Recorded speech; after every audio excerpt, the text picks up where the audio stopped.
مؤسسة فذكر مع حضراتكم، وحالة من الحالات اللي بجد يعني وإحنا بنسمع كلامهم قبل التصوير. أنا شخصيا يعلم الله قلبي وجعني وما قدرتش أكمل بقية الحالة، قلت لا كفاية ونكمل إيه وإحنا بنسجل.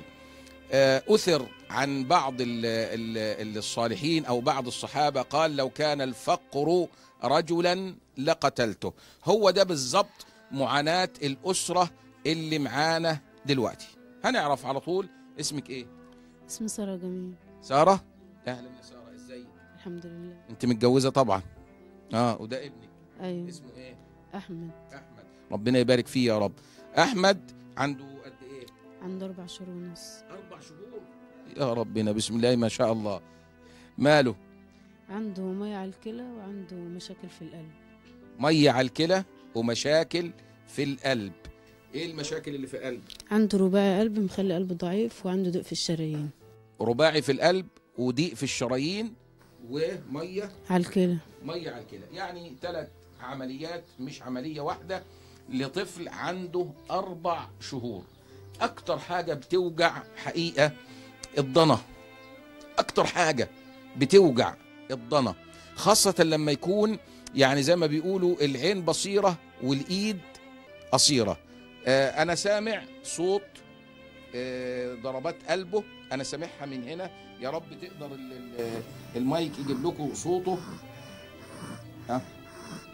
سامعين صوت حضرات؟ صوت نفسه، هو نايم. أظن الصوت واضح في المايك. طبعا دي يا ستو. اسمك ايه؟ زينب. اهلا يا حاجه، ازيك؟ عامله ايه؟ ابوه بيشتغل ايه؟ شغال على الله. يعني كلنا على الله. بينزل يبيع حاجات في الاتوبيسات والقطوره وكده، يعني سريح، بياع سريح، تمام، زي مناديل وبتاع وحاجات حاجات الحلويات هو اتولد بالحاجات دي؟ مولود بالمشاكل اللي في القلب والميه على الكلى، ودايرين في كل مكان في المستشفيات العام والتامين من يوم ما اتولد لغايه النهارده، وكل يوم يدونا ميعاد الاسبوع الجاي الاسبوع اللي بعده. رحنا مستشفى بوريش ورحنا مستشفى اطفال مصر، وحاولنا رجعنا تاني هنا لبني سويف، ودايرين نلف بيه مش لاقيين نتيجه. بس مش والمشكله ان الميه اللي عنده بني سويف مفيش مكان ما رحناهوش، كل الاماكن رحناها ومفيش فايده. والمشكله ان الميه اللي على الكلى بتزيد كل فتره، كل ما بنعمل له اشعه بتزيد. الميه اللي بتزيد خلت الكلى ضعفت، شغاله 10% بس.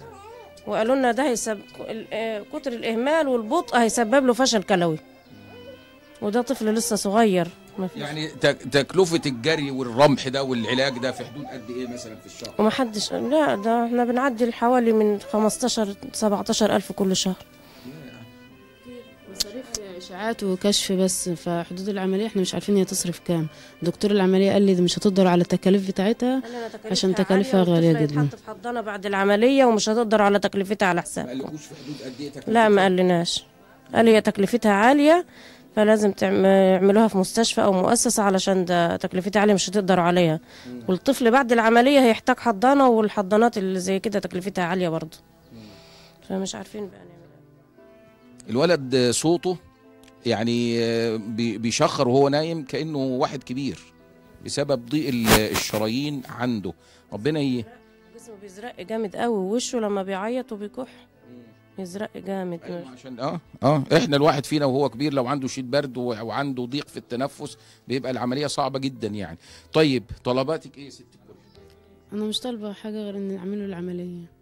يبقى بنناشد اهل الخير واهل الفضل والمتخصصين في حاله احمد من الاطباء، اذا كان دكاتره قلب، اذا كان دكاتره الكلى، دكاتره جراحه، ايا كان تخصصهم، اللي يقدر يقدم حاجه لهذا الطفل. انت معاكي غيره؟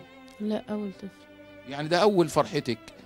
يعني انا والله حابس دموعي بالعافيه اقسم بالله. فيعني طفل زي ده وبسم الله ما شاء الله الولد الله اكبر عليه، يعني يمكن ان شاء الله الكاميرا تجيب لكم شكله. الولد بسم الله ما شاء الله الله اكبر عليه، يعني شكله يشرح القلب يعني. فيا ريت نخفف معاناه الاسره دي ونخفف معاناه الطفل ده العمليه، ونحاول نوفر حياه كريمه ليهم، دخل بعد العمليه، مشروع مثلا. يا ريت اي حاجه والله. نعمل مشروع لزوجها. زوجك عنده كام سنه؟ 25 سنة. طيب شاب يعني لو عملنا له مشروع تروسيكل ولا كشك ولا اي حاجه يقدر يساعد في نفقات البيت. ليكوا طلبات تانية يا ستي؟ ألف شكر. هو احنا كنا جايبين كارد وعلى سنة ونص، فبقالنا شهرين اهو، كان باقي في آخر 6 شهور مش عارفين نسده بسبب الكشف والإشاعات وكده. يعني انتوا كمان عاملين قرض عشان خاطر تكلفة العلاج؟ أيوة، احنا بقالنا فترة مش عارفين نسده بسبب الكشف والعلاج. لكن انت كنت واخده القرض عشان ايه؟ لا، احنا كنا جايبينه عشان البيت وكده. عشان بنا البيت. يعني كمان عليهم قرض في حدود قد ايه؟ واحنا بندفع حوالي 30,000 جنيه، كمان عندهم قرض في حدود 30,000 جنيه جابوه عشان بنا البيت، وبسبب الظروف استعملوه في انهم يكشفوا على ابنهم، لان طبعا الام والحاجة لما بيشوفوا الولد بالمنظر ده طبعا بيصعب، يقول لك بيوصل لمرحلة يعني حالة من الاختناق لما بيعيط وكده. فيا رب ان شاء الله يقدركم على الخير ويجعلنا واياكم يا رب من اهل الخير. طلباتهم مش كتير على ربنا ثم على حضراتكم، من خلال الأرقام اللي ظاهرة على الشاشة مع مؤسسة فذكر نقدر إن شاء الله نتواصل مع هذه الحالة.